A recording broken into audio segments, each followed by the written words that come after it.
اب ایک اور دیکھیے ذرا سا آیت، یہ سورہ احزاب کی آیت نمبر 7 ہے۔ وَإِذْ أَخَذْنَا مِنَ النَّبِيِّينَ مِيثَاقَهُمْ، ہم نے نبیوں سے کوننٹ لیا، عہد لیا، پکا عہد۔ وَمِنْكَ، تم سے لیا، رسول اللہ صلی اللہ علیہ وسلم کا نام آیا۔ وَمِن نُوحٍ، حضرت نوح کا نام۔ وَإِبْرَاہِيمَ وَمُوسَىٰ وَعِیسیٰ، اور ابراہیم و موسیٰ اور عیسیٰ سے ہم نے لیا کوننٹ یا پکا عہد۔ کچھ رسولوں کا خاص طور سے بار بار 7 نام آ رہا ہے قرآن میں نے ایک ہی حوالہ دیا اور بھی ہے۔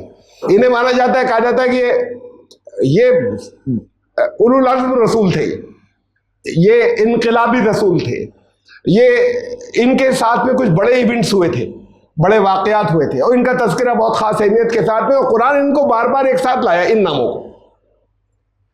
اب اس میں حضرت ابراہیم علیہ السلام، اگر ہم ریس قوموں کو دیکھیں اور قوموں کے نام کو بھی دیکھیں، قرآن کا کن کا ہے، اسے ذرا سا ذہن میں رکھیے گا، کن کن کا ایک ساتھ بار بار تذکرہ آ رہا ہے قرآن میں؟ حضرت نوح کا، رسول اللہ صلی اللہ علیہ وسلم کا، پھر حضرت ابراہیم، حضرت موسیٰ، حضرت عیسیٰ۔ اب قوموں کا کن کا نام بار بار ساتھ میں آ رہا ہے؟ بڑی قوموں کا۔ ان الذین آمنوا والذین ہادوا والنصارى والصابین من آمن باللہ والیوم الآخر، یہ بہت سی جگہ آیا، سورہ بقرہ کے اندر آیا، سورہ حج کے اندر آیا، سورہ مائدہ میں آیا، ان کا نام ایک ساتھ، ان قوموں کا۔ میں نے ایک ہی آیت دی یہاں پر۔ تو جو کوئی بھی ایمان والا، یعنی جو مسلمان اپنے آپ کو کہتے ہیں، وہ چاہے وہ یہودی ہو، چاہے وہ نصرانی عیسائی ہو، اور یا صابین ایک نام ہے۔ کون ہے؟ ابھی رہنے دیں۔ صابین ایک نام ہے، چاہے صابین ہو، جن میں سے جو کوئی بھی اللہ پر ایمان لائے، یوم آخر پر ایمان لائے، اچھے عمل کرے، ان کے لیے آگے کہا ہے نہ خوف ہوگا نہ غم۔ ان کے نام سورہ مائدہ میں بھی ساتھ میں آئے، سورہ حج میں بھی ساتھ میں آئے، ان قوموں کے، جس میں سے ہم جانتے ہیں کہ دنیا جانتی ہے جو اپنے آپ کو ایمان والا کون کہتے ہیں، مسلمز۔ دنیا جانتی ہے اپنے آپ کو جیو یہودی کون کہتے ہیں، دنیا جانتی ہے اپنے آپ کو کرسچنز کون کہتے ہیں۔ یہ صابین کون ہے؟ یہ چوتھا نام کون سا ساتھ میں بار بار آ رہا ہے ایک ساتھ قوموں میں سے؟ ایک بڑی خاص بات، جب بار بار ایک نام ساتھ ساتھ آ رہا ہے یہ 4 قوموں کے، تو یہ صابین بھی ایسی ہی قوم ہونی چاہیے کہ جب سے شروع ہوئی تب سے لے کے آج تک ہو، کہیں غائب ہو کے مرکب نہیں گئی، ان کا لوپ نہیں ہو گیا، اس لیے کہ کچھ بڑی قوموں کے نام ساتھ میں آ رہے ہیں۔ یہ ایک جیسی کوالٹی کی قومیں ہیں۔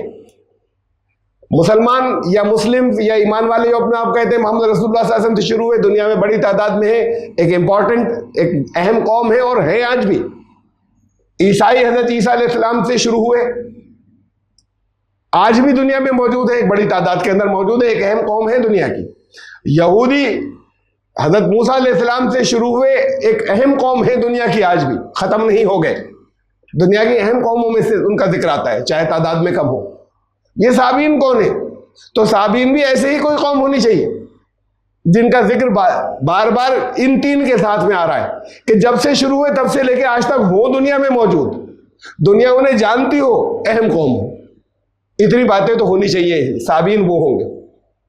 یہ لاجک سے نکلتی ہے بات کہ قرآن اس کا نام بار بار ساتھ میں لا رہا ہے۔ اب ذرا سا دیکھیے، قرآن نے مسلمز کا نام لیا، جیوز کا نام لیا، کرسچنز کا نام لیا، صابین کا نام لیا ایک ساتھ۔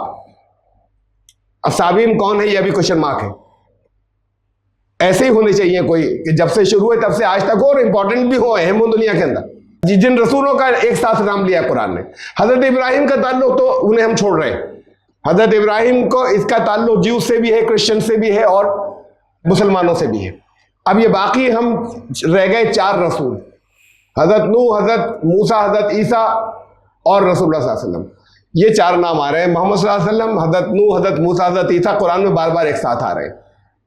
یہ مسلم، جیوز، یہ نام ایک ساتھ آ رہے ہیں، کرسچن اور صابینس قرآن کے اندر، کہ اسے دیکھیے حضرت محمد صلی اللہ علیہ وسلم کے ماننے والے مسلمس، حضرت موسیٰ کے ماننے والے جیوز ہیں، حضرت عیسیٰ کے ماننے والے کرسچن ہیں۔ اب یہ ادھر حضرت نوح بچے، ادھر صابینس بچے، تو یہ سیدھی سی بات ہے کہ یہ صابینس اور صابین، یہ ان کا تعلق حضرت نوح علیہ السلام سے۔ تو حضرت نوح علیہ السلام کی قوم، نمبر 1 بات، حضرت نوح علیہ السلام جتنی چیزیں اس سے یہاں سے صاحب میں بتاتا چلا آیا، اور پچھلا درس سن لیجیے گا جنہیں اس پر زیادہ اور تفصیل سے دیکھنا ہے، اور تفصیل سے دیکھنا ہے تو سورہ 26ویں سورت جو ہے اس میں جہاں حضرت نوح علیہ السلام کا تذکرہ ہے، پھر اس درس کو دیکھیے گا، وہ اور زیادہ تفصیل سے۔